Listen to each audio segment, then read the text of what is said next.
خبر شامل کرتے ہیں مظفر گڑھ سے۔ ہمارے نمائندے ڈسٹرکٹ بیورو چیف ڈاکٹر محمد کاشف کی رپورٹ کے مطابق آل پاکستان کسان اتحاد پنجاب کے صوبائی سیکرٹری اطلاعات رانا امجد علی امجد ایڈوکیٹ نے کہا ہے کہ انسٹیٹیوٹ آف ڈیولپمنٹ کی بریفنگ کے مطابق اس وقت پاکستان میں 24% پڑھے لکھے افراد بے روزگار ہیں۔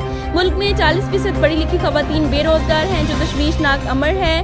ڈویژنل صدر یوتھ ونگ آل پاکستان کسان اتحاد فیصل آباد محترمہ اقرا رشید اور نائب صدر حمیرہ توحید گوجرہ سے گفتگو کرتے ہوئے کہا کہ حکومت الیکشن میں کیے گئے اپنے انتخابی وعدے پورے اور منشور پر عمل درآمد کرے۔ انہوں نے کہا کہ تحریک انصاف کی حکومت اپنے اعلانات پر عمل کرنے میں مکمل طور پر ناکام رہی ہے، جس سے عوام، کسانوں، بالخصوص نوجوان طبقہ مایوس ہوا ہے۔ وزیر اعظم عمران خان نیازی حکومت کی کارکردگی بہتر بنانے پر توجہ مرکوز کریں، اپوزیشن جماعتوں اور ان کی قیادت پر الزام تراشیوں اور طعن و تشنیع بند کریں۔